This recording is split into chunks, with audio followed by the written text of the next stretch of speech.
मनुष्य को जीवन में अनगिनत प्रकार के कर्मों को करना होता है।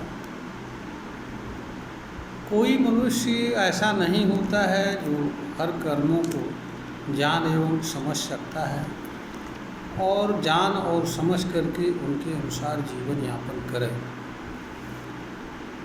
इसलिए कर्म को जानने के लिए कर्म का वर्गीकरण करना आवश्यक होता है, जिसके माध्यम से मनुष्य अलग अलग तरह के कर्मों को जान सकता है वर्गों के माध्यम से, और समय विशेष पर आने पर किसी तरह के कर्म को जान सकता है और निर्णय कर सकता है। इसलिए ज्ञान की दृष्टि से कर्मों का वर्गीकरण करना आवश्यक होता है। इस क्रम में आज हम कर्म को स्वरूप के आधार पर दो वर्गों में विभक्त करेंगे और उनके भीतर आने वाले कर्मों को बताएंगे। अंतःकर्म और बाह्य कर्म। अंतःकर्म ऐसे कर्म होते हैं जिनका प्रभाव केवल कर्म को करने वाले व्यक्ति पर पड़ता है। अंतःकर्म व्यक्त नहीं होते हैं, वह मनुष्य के अंदर होते रहते हैं, इसलिए इन्हें अंतःकर्म कहा जाता है। मनुष्य द्वारा किसी बात या चीज़ पर विचार करना, सोचना, जानने का प्रयास करना, निर्णय के लिए करके किसी चीज़ को करने के लिए प्रेरित होना आदि अनेक ऐसे कर्म हैं जो अंतःकर्म आते हैं। इसके अंतर्गत मनुष्य द्वारा किए जाने वाले वह सभी कर्म होते हैं जो कर्म व्यक्त नहीं होते हैं, बल्कि वह मनुष्य के अंदर ही चलते रहते हैं। ये सभी कर्म अंतःकर्म कहलाते हैं। मनुष्य हर समय किसी न किसी चीज़ पर से जुड़ा रहता है, सोचता रहता है, विचार करता रहता है, विचार करके किसी तरह का निर्णय लेता है, विवेक का इस्तेमाल करता है, समझ शक्ति का प्रयोग करता है, अनेक तरह के जो चीज़ों को करता है वो सभी कर्म मनुष्य के अंतःकर्म कहलाते हैं। मनुष्य के अंतःकर्म का प्रभाव सिर्फ कर्म को करने वाले व्यक्ति पर पड़ता है। इस तरह के कर्मों का प्रभाव किसी अन्य व्यक्ति पर नहीं पड़ता है। दूसरा है बाह्य कर्म। बाह्य कर्म मनुष्य द्वारा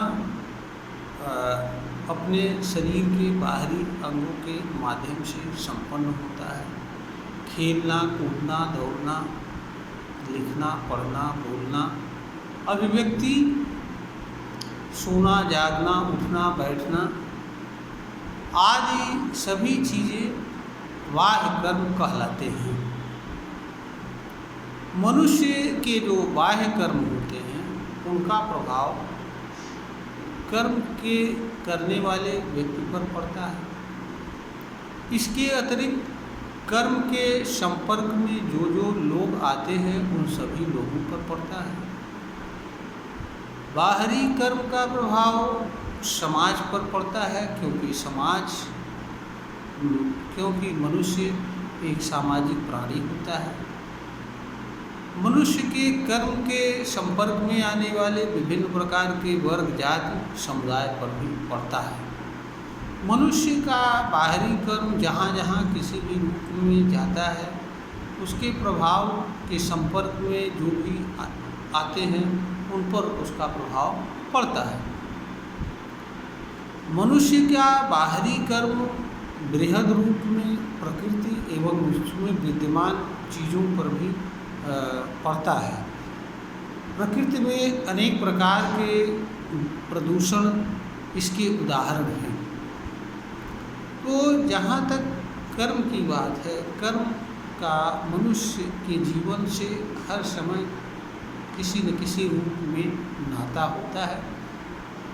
इसलिए मनुष्य के लिए कर्म को जानना और समझना तथा जो भी कर्म उसके लिए उचित हो उसे करना आवश्यक होता है, क्योंकि कोई मनुष्य अपने कर्म से पीड़ा और दुख सहन करे, उसके कर्म से दूसरे लोगों को पीड़ा और दुख हो, बदले में दूसरे लोग उसे पीड़ा और दुख दें। मनुष्य के कर्म से प्रकृति का नुकसान हो, प्रदूषण फैले, उस प्रदूषण का प्रभाव मानव जाति पर पड़े, यह हमारे ख्याल से किसी भी दृष्टिकोण से उचित नहीं हो सकता है।